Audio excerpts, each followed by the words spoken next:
Welcome to the My Jewish Listings podcast, the podcast about everything Jewish and kosher, inviting support from within the Jewish community.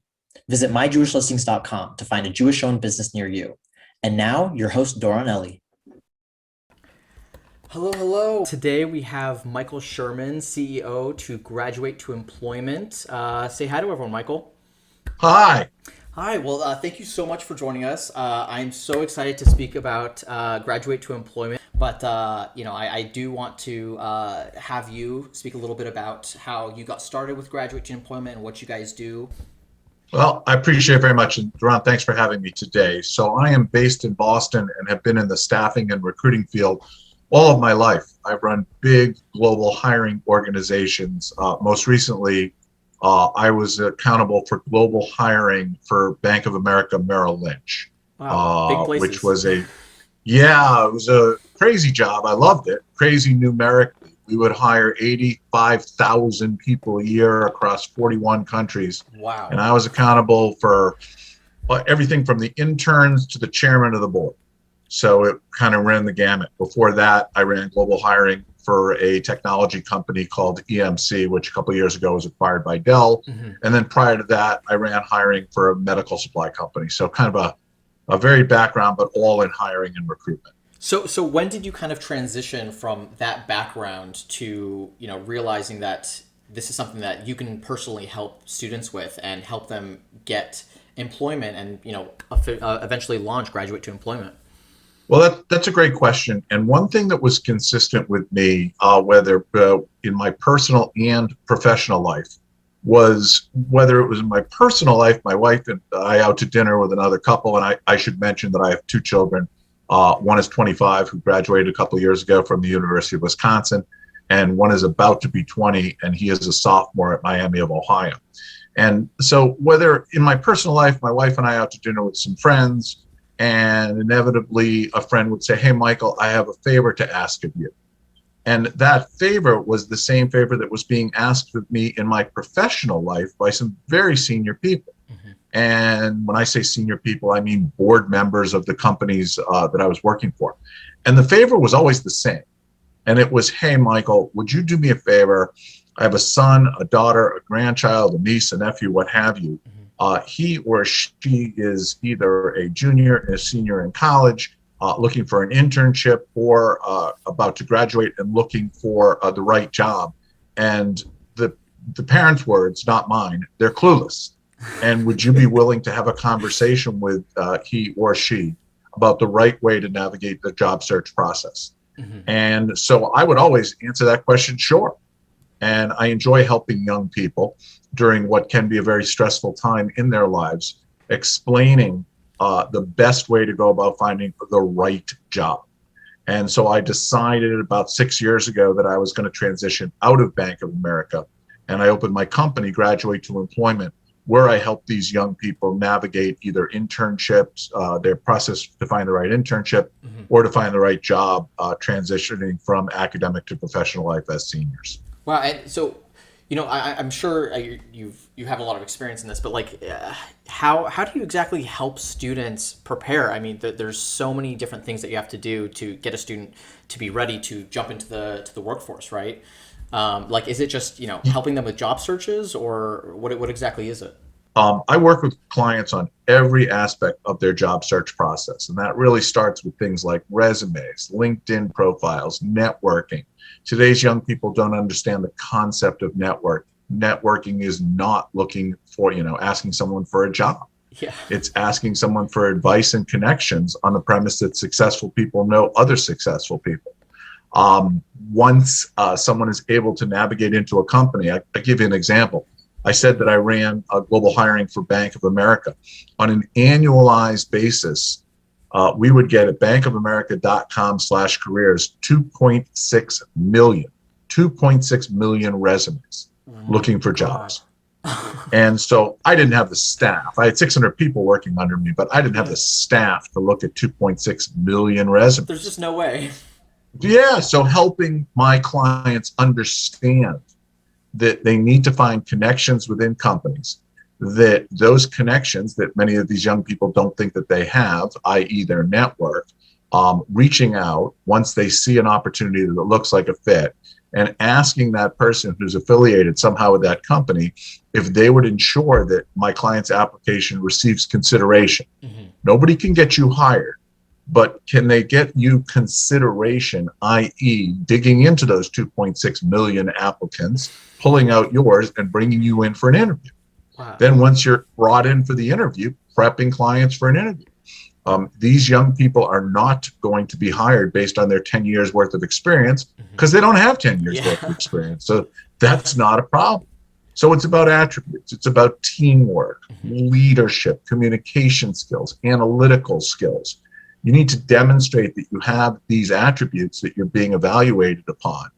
And then if you've done a good job demonstrating that you have these attributes, well, it means you're good. Good people have choices. Why do you want to work for that particular company? And also important to me is company culture. So I like the fact that during COVID, I was prepping a client recently for an interview that she was having with Verizon.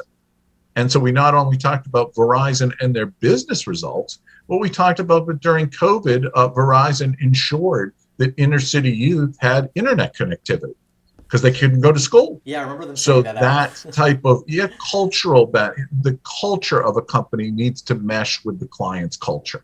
And the client needs to be able to articulate what his or her culture is and why they're interested in the company, not only from a business perspective, but also from a cultural perspective. And that of course makes the fit work so much better. If you don't have the personal connection, there's less likelihood that you're actually going to get hired at that job, right? Well, it's really interesting because, companies understand the criticality of coaching. And I'm a big believer in coaching. And companies understand and value coaching, but I think they have it backwards. Because what happens is when people are hired into an organization and they do well, they're promoted. With promotions come more responsibility, more money, so on and so forth. And eventually, if they reach a certain level, somebody from HR calls them and say, hey, Duran, you've done a great job with us. You now qualify for executive coaching. And my argument is you don't need it at that point because you've already done well.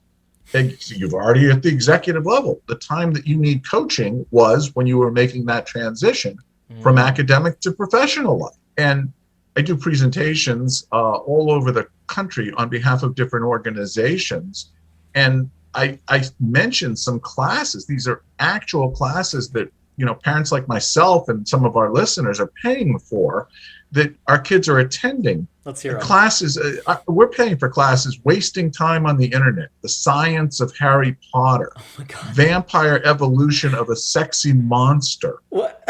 gender, These sounds like gender just in like fantasy books. I mean, what is this like? well, they don't get you ready for the real world. Oh my goodness. My favorite, campus sex in a digital age. What? And my argument is that Can't you just learn that naturally? it depends, I guess, on the individual. But most schools, the way they do what I do, most schools have career services groups. And, well, career services are notoriously, understaffed and can't provide the one-on-one individual attention that I give to my clients. Mhm. I have clients that are introverts, extroverts. Some are bright, some are less so. Some are laser focused on what they want to do. Others are not.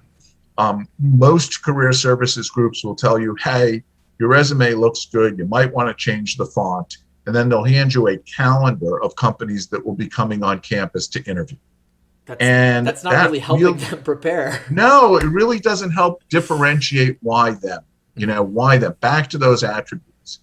I've had clients, as I say, I've had some very bright clients in the past, and they think because they've attended an Ivy League school and done well, that employers are going to line up to hire them. And I have to let them know that there are a lot of young people that are going to be graduating from Ivy League schools that have done well. I remember you mentioning that there was 1.9 million kids transitioning into the workforce this year. Is that right? Yeah, every year. And that's only at the undergraduate level. 1.9 million students transitioning this that are seniors that are trying to transition to the workforce every year. So if you're relying strictly on, your academic record, it's not going to work. You've got to find that insider that can, help make sure, if I call it evangelize your candidacy within the company. And then once you get in front of that decision maker, why you? These are the types of things that I help my clients do. Wow. So like, let's say there's one person that is obviously just ready. They're just about to graduate. They feel pressure to go find a job, right? What is probably the single best advice that you can give to a student who is just about to graduate and they're having trouble looking for a job? They're obviously filling out applications. They're not getting anywhere. They're not getting the response like you were saying. That some places get the 2 million applications and you just can't sift through it. What's like the one thing that they can do to navigate that job market? Well, that's a great question. First thing I would tell this individual that you just described is stop sitting at your computer and going to xyz.com/careers and uploading your resume, because the only thing it's going to do is frustrate you when you don't hear back, because numerically you won't hear back. And what I would tell that person to do is to take a step back and access their network. They will tell me that they don't have a network, and I will push back on them hard that they do have a network. Their parents, friends of their parents are their network. Relatives are their network. Family lawyers are their network. Family financial advisors are their network. Reach out to these individuals, and this is what I help my clients do, requesting to have a conversation and teeing up the conversation as I'm about to make the transition from academic to professional life. My strategy is to network with successful people like yourself. Would you be willing to have a quick conversation with me? If so, please let me know, as I'm happy to accommodate your schedule. Once you speak to that individual, are speaking with that individual, be able to articulate why you wanted to pull up. And there's two things you're looking for: career advice, and then based on what you want to do, would that individual be willing to connect you with someone from his or her professional network that will ultimately get you closer to the company that you have targeted, and then you'll be able to have that person evangelize your candidacy.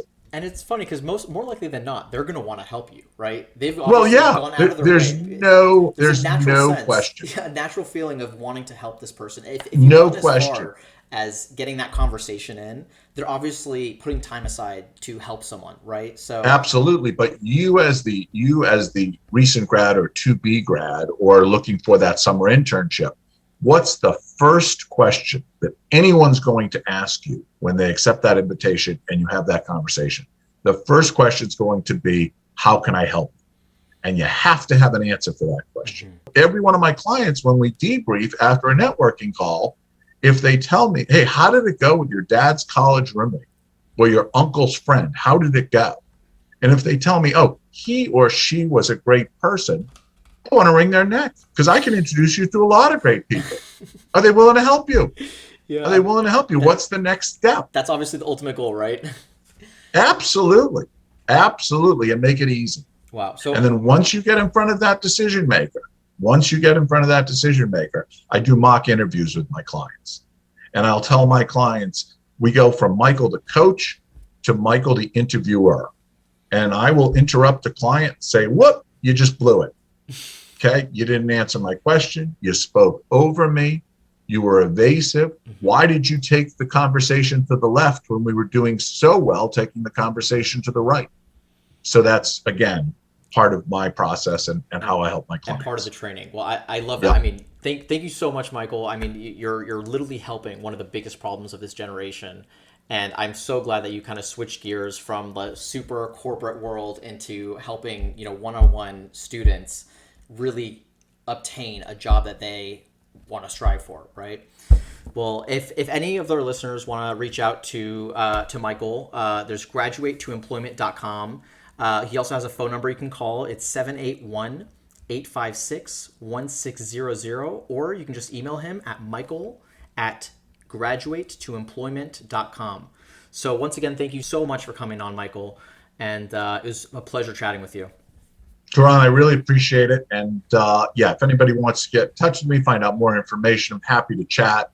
You can send me an email. We can set up a convenient time. I can tell you more about the way I work and more about your son or daughter. All right. Well, thank you so much once again. Thank you, Dawn.